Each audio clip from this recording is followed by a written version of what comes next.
I am very happy to have with me here today one of wrestling's hottest free agents going.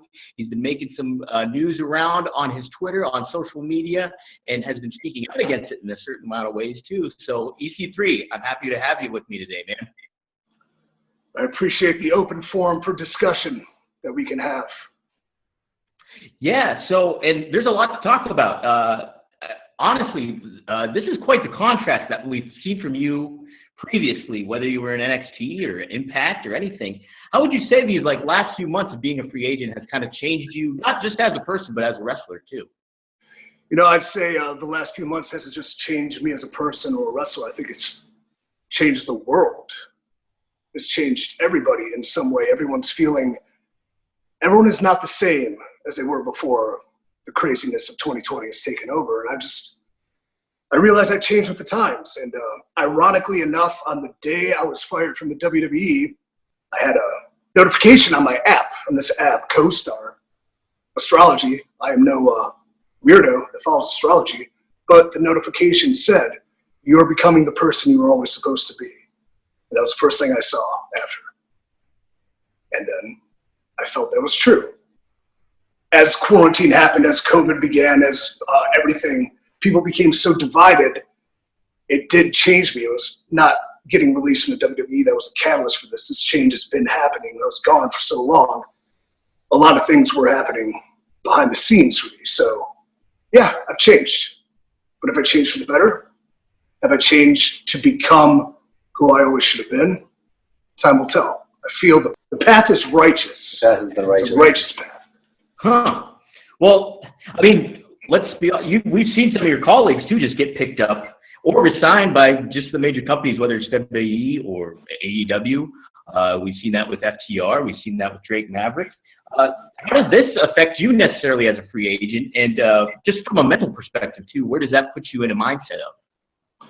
I think the mental perspective as far as where are you going to work next? What promotion are you going to work for? What television show are you going to be on? Is it's lost on me. It doesn't matter. What I'm doing now is becoming who I want to be. And I know that by giving myself to somebody else, my talents, my ability, my creativity, my brain, my body, that I'll never be able to fully be in control of who I'm portrayed as. And I've realized now that this isn't about money for me at all, who's offering the best deal. It's about which place provides me the best opportunity to be who I want to be, to fight how I want to fight, to entertain how I want to entertain. Seeing other talents get picked up or signed. And I think in pursuing the idea of free in EC3, you don't walk around with the anxiety that everybody else wears, like a coat of like a weight on you. Where am I going to work? Who am I going to be? What kind of pro wrestler I'm going to be? Because you're not that anymore. You're here to fight. I'm free. I'm free. I'm free from the worries of where my next paycheck is coming from. It doesn't matter to me anymore. I'm free from the anxiety of who I have to impress, whether it's a boss, an audience. I'm free in every way that people wish they could be free, because only through being free can you become who you're supposed to be. So good for them. I hope everyone's well taken care of, especially in a tumultuous time based on the economy and entertainment in general being completely ravaged by everything that's happened. But their concerns are not mine. Now, do you have any thoughts or in regards to or expectations of maybe what you and your colleagues should do to kind of help change the wrestling industry in general? Because it's right now, like everybody's living in the unknown, but wrestling itself as a industry is very on a new kind of platform, obviously. So is there something that you kind of want to make note of making a change with, as well as what you expect from your colleagues that are free agents as well? I think personally the change I'm going to make is based solely on myself and my presentation and being as real and free as possible. I've noticed within this industry, I understand we're entertainment, but I don't see anybody changing with the times when we know everybody has changed. Fans have changed. I mean, in real life, there's a lot of like we mentioned, anxieties and things of that nature. There's anxiety every day. Everyone's feeling this anxiety. There's division every day. Everyone's feeling divided, whether it's, I feel like this about a face mask, or I feel like that. Everyone is on edge, and I don't believe anybody within the wrestling industry has changed with it. I'm just embracing my real, true personal change and portraying it to the world. I'm not saying I'm an example on what to do or how to live. I'm not a role model. I'm not a hero. I'm just being myself. And I do think that in finding freedom, everybody could become better. Well, that also adds to it just the media platform in general, I feel. A lot of people have their own personality or express their own, almost put on their own mask on social media in a lot of ways. Is there a certain thing that you felt a release of doing that? Maybe kind of letting go of that and just being able to put out these videos that express kind of that atmosphere of the societal impact of everything. Is there a certain thing that you want fans to take away, but you've taken away from kind of in yourself? I do like your definition that people are wearing a mask, and that's something I feel is true about social media in general, whether it's professional wrestlers, entertainers, anybody, common civilians. Social media has become a mask of portraying something that maybe you aren't. But I like to refer to anyone with a blue check mark as a hashtag demented narcissist, as though because we have public lives, we are to be portrayed a certain way, and we're always happy, or everything's great, or here's what I'm doing, or here's an obvious thing I'm tagging to get for free or sell. It's a nauseating atmosphere. Nauseating, I said. Yeah. It's disgusting. I loathe it. So I'm very much aligned with everybody's doing one thing, I'm going to do the other. And then the mask we mentioned, people portray themselves how they want to be seen. I think you made a good point. Every word I say, every caption I write is by my own hand and my feeling in that moment. Sometimes that feeling may change. Sometimes I'll look back and I'm not sure why I would have said that. But I try to be authentic. Like, I think authenticity of self is very important. And that is all that's all I'm doing. I'm not really concerned about it, how it plays as far as, well, it's going to get me a job with this company. Nothing matters. I realized that in the last place I worked, nothing matters. So be who you're supposed to be. Be who you want to be. Just be free. Free from a corporately mandated persona, free from whatever the media lie is this week, free from people that you're close to that betray you. Like, just focus on yourself, free yourself. That's all I'm preaching. Am I preaching? Yeah, you're doing a good job. Am I preaching? You're doing good. Preaching freedom. I'm preaching freedom. Preaching freedom in a time where nobody feels free. Nobody does feel free. We are preaching freedom in a time no one feels free. Everybody's controlled by one thing. But not freedom to follow anything, freedom in yourself. Correct. Thank you. It's not freedom to follow anything. It's freedom within yourself. It's true, and it says that too. Like, you're very straightforward on your website too, at freec3.com. You just say, "Hey, here's propaganda merch," kind of, so to speak. Yeah, propaganda. Yeah, wearable propaganda. Yeah, we'd rather be honest. Yeah. Yes. And so I will blatantly tell you, if you go to freec3.com and you go to wearable propaganda and you pick yourself up a 3-brand T-shirt or a Control Your Narrative shirt or one of my face masks, I will profit and I'll be very happy. But also know this: I hand create every product. I hand ship it. This is paper street over here, brother. We make and sell T-shirts. We make and we sell T-shirts, and it's a good product. I vouch for it. yeah, no, and you know what? You got it. The Facebook page too, which is starting to heat up a little bit as well. So okay, the thing about Facebook, and I know we're doing this geared on bringing attention to my less than stellar numbers on Facebook because I never used it before. But the way I look at it is like Facebook is the mass propaganda tool that is used to control us. Your grandma's on Facebook, your mom's on Facebook, posting things, sharing things you don't want. You're forced to use your real name, not a handle. Yeah, you use your real name so you do have an identity behind Facebook. You can't really troll as much. You can say idiotic stuff, but you can't troll. So Facebook also really one of the most highly censored social media platforms. So in the theory of rebelling against all things conformity, I feel we had to take on the belly of the beast, straight up, going into the hellhole, the mass propaganda tool that is Facebook, and launching this. We're going to put our art form out on, that's our protest to Facebook, is we're going to go right in there and become successful with our art form. Protest Facebook, be successful. Our propaganda will live forever. Push it back, push it back. Now, in regards to just what your time has been so far in your wrestling career, mostly recently with NXT, do you have any regrets? You know, I don't like the word regret. A lot of what I'm doing, Failures describe you. Yeah. Freeing myself. Like when I say free EC3, it's not my brand. Free EC3, it's free, and that's my fake name, my name, my handle. Freeing myself. So a big part of the regret is that I've been fighting people for years, but I've realized my greatest opponent is myself.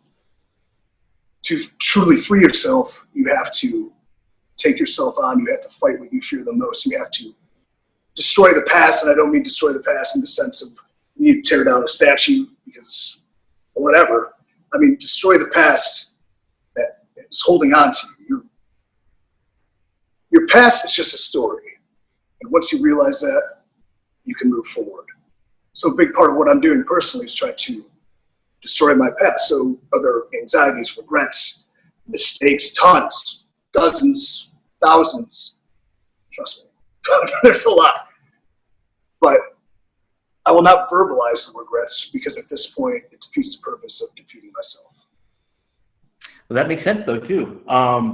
Does it make sense? Or I mean, let's talk about regrets. Regrets are obsessing over failures instead of letting the failures, instead of learning from the failures and becoming a better version of yourself. So living with regret is like living with a weight on you. Just give up the idea of regret and learn from those mistakes, take ownership, and become a better person. And I know the people watching are like, who the hell is talking right now? The narrator. That is the narrator from EC3. He's the helpful spiritual guide on this journey. So he'll hold your hand while I take you forward. Well, with regrets too, I think floating through that a lot of the times helps. Just living in that and accepting, yeah, that's what life was, and I'm moving on from it, so to speak. But just still having that in the back of your mind, kind of puts. What would you say? I mean, off the top of your head, name your biggest regret. Go. Probably not taking advantage of certain aspects of college, like furthering my other education in certain ways, but it's circle back around though, because I'm doing the journalistic stuff, so it all kind of worked out in itself. That's huge. And when you said that, that wasn't my number one regret in my head, but then I thought about that, and now I'm thinking about, I wish all that time in college when I could do this. Why? Why regret?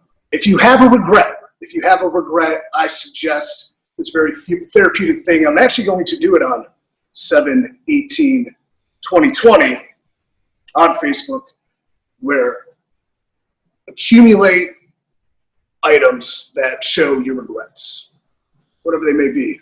Maybe it's a spiritual crystal some dumb girl gave you. Maybe it's a piece of paper that said you got fired. Maybe it's an heirloom from somebody that betrayed you. Throw it in a trash can barrel, set that shit on fire. Burn your regrets and move forward. Just move on forward. If you want, I'm going to do it. Yeah. We only got a few minutes left, but what happens? I'll be here all day. Well, the Zoom call, I think, is going to run out on us, but we can always do it. Oh, yeah. But what haven't the people seen yet from EC3? I think people have seen me do a lot within the industry. Like, I've done promos, I've wrestled matches, I've defeated legends. But one thing that I've never done, and the people have never seen me do, is fight. I've wrestled matches, but I've never fought. I've never fought the regrets I used to have or the fears I would have. I never fought with my heart on my sleeve. I've never fought with a vendetta that I have now. Like, I have not yet fought. And the second that clock on freec3.com goes down, 7/18/2020, I'm going to fight. Well, I guess that bears the question. Have you made a decision on where you want to go or what you want to do? How do I freeze that? Fight for yourself. I'm very sporadic, and I'm very forward thinking, but I have a very bold vision for what I want to do, and I'm going to do it. How'd you say that?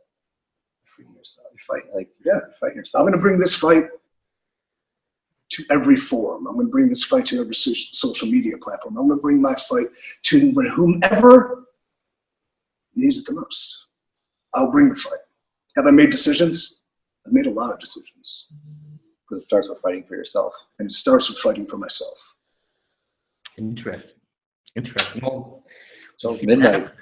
Yeah, I know. I'm telling you right now. I'm telling you Right now, midnight, he Literally. fights for himself. Like we're Literally. saying it, we're telling you, in literal. This is what's happening. the second it becomes midnight and I'm free from my past contractual obligations, I am getting into a fight. how do you personally overall want to see the wrestling industry change? We see it go through these like a new promotion such as AEW pop up. Right. We see these other promotions still stay around like ROH and things like that. You made mention of all those. What ultimately would you like to see? What direction would you like to see the wrestling industry go? Can I set that one up for you? Can I set that up for you? Yes, my narrator would like to set that up for me. A wrestling landscape that doesn't exist in the swamp that is nostalgia. Yes. A wrestling landscape that exists. Not in the swamp of nostalgia. Not in the swamp of nostalgia. So we had one video where we just, like, how would you destroy nostalgia? I feel nostalgia is a crutch. It's a curse. It's a throwback. It's easy because people have good memories of it. Yeah. But at the same time, people can't create new memories. Yeah, you're sitting around with your new girlfriend looking at how great pictures of your old girlfriend was. Get out, stop living in high school. But you're looking at a picture and she was real hot back then, but then you just saw her the other day and years weren't kind to her. Like we get like this. I'd love to see nostalgia dissipate in any way possible. And I'm not saying if you're sitting in the past, how are you creating stars of the future? And we've been seeing that for way too effing long. I feel like we've been seeing that for my entire career. Entire career. And I get it. And there's so many people of nostalgia I'd love to not only I would like to wrestle with them, but I work with them. Because there's such a vast wealth of knowledge for how things used to be. So, but at what point are we going to get past nostalgia and move forward? Is one thing I'd like to see. Another thing, I mean, I see everybody doing everything the same. So this isn't my high horse preach that I want to see people do other things, because I don't control their narrative. I control my narrative. That's hashtag control your narrative. That's why it's a hell of a good t-shirt on EC3.com. I'll be in control of what I do. And by doing that, I will do what I want to do, what I think is the best decision for the moment. I mean, I may be right, I may be wrong, but I'll be authentically myself doing it. And I would like to see less conformity, but at the same time, if everyone's conforming to one thing, then that's what makes me so much different on the other end. Wrestling's a variety show, man. You got different flavors of ice cream. You got different meals. It's a great dinner. Not everyone should be the same. So the lack of nostalgia and conformity, but at the same time, I don't mind if people are conforming, because that just makes me even more different. You know, here's one for you.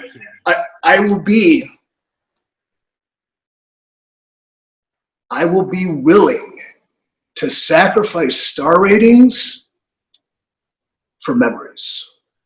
Take that out of the ball. There you go. You know, a lot of us are stuck in the nostalgia phase because of how we grew up to. Being 90s kids, we all have that television and that balance of media, video games, whatever. And so it all harkens back to like our current day. People market it to us, and we fall prey to all that. So it's trying to make known and shape that, especially in wrestling, where a lot of fans feel that way. Who's your favorite baseball player of all time? Mine? Yeah. I would probably say Tino Martinez from the New York Yankees. First baseman. First baseman. Big lefty, right? Yep. Yeah. I mean, damn, he was good in 98, 99, right? Yeah. 30 home runs. Yeah. 100 RBIs every year. He was good. Yeah. All right. Baseball's starting. And guess what? Tino Martinez is playing first base. Okay. I mean, what was he hit? 110? It's lucky. Is his body going to hold up for the 60 games? But Tino Martinez is so good with Paul Heyman. Paul Heyman did so good with him. That's what it is. It's like it's everybody's resume ends in 2000. Y2K killed off everybody in the wrestling business. Everything just stayed regurgitating the same idea over and over again. That was a good talk. Yeah, that was a good talk. I did not expect Tino Martinez to pop up in the conversation today. Out of all the things, no. Out of all the things. For a second, though, I thought I was thinking of the Seinfeld episode with Paul O'Neill. Oh, yeah. Him to hit 2 home runs for the kid. Yeah. 2 home runs? 2? Maybe Tartable, I think, was in that one too, right? Yeah, he did the. Yeah.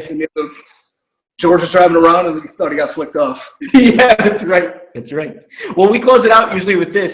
We have a watch list that we do, a wrestling watch list. Now, it can be any of your matches or matches in general that you appreciate. Maybe not from a nostalgia perspective, or maybe something that people have forgotten about in history that people don't appreciate anymore, or that hasn't been recycled. Is there certain matches that really stand out to you, anyone?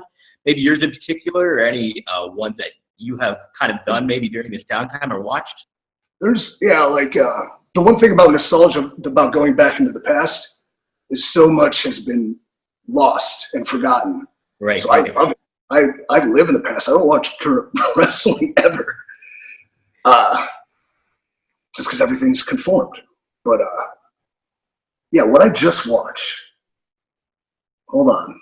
All right, today when I was doing cardio, I watched, I was going through old Raws, and I found a forgotten about Steve Austin versus Kurt Angle title match, with Austin being the Alliance heel, and Kurt Angle was the good guy, and William Regal cost him the thing. But, God, I just love watching guys like that work, because you can just tell them they're out there feeling it. It's not something that everything is planned or coordinated in the back. Those are just 2 brick shit houses going at it, high level. But sometimes it's a little messy, sometimes it's sloppy. I love stuff like that. We were just watching Sting versus Hogan when Sting was gone for the year and then came back at Starrcade to beat Hogan. And in my estimation, in a nostalgia perspective, I'll Monday morning quarterback it. They blew the finish with the fast count. Sting just came in there and killed Hogan, and then everything would have been great. But whatever, it's not my ball. Not my ball. I don't care if I drop it.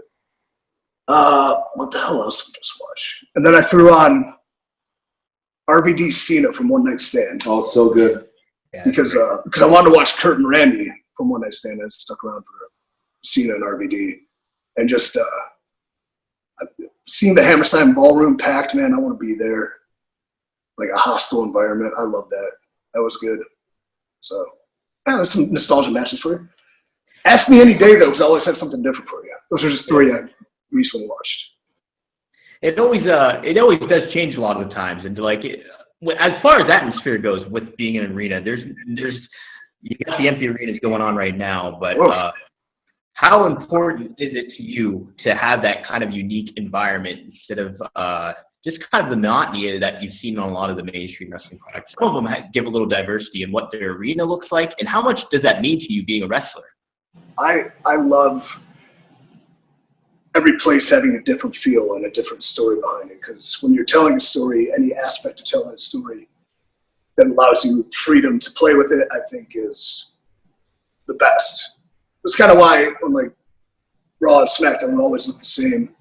I liked it better when they had a little bit of a different feel, or the difference being in Boston than being in Ocala, Florida. Like, another baseball analogy, like what's so cool about baseball is that every stadium is just a little bit different. So if you hit smoking line drive in Cleveland, it's a home run. You hit a smoking line drive to left field in Boston, boom, hits the wall. It's a single. You know, like just everything having a different aspect and feel to it. I think it's really great. And of course, every city that's notorious for having like a different crowd. Creates an organic storytelling opportunity. Yeah, it's very organic to tell different stories or add to your story with something unexpected. Like environments, why is there home field advantage in all sports? Because you play better at home.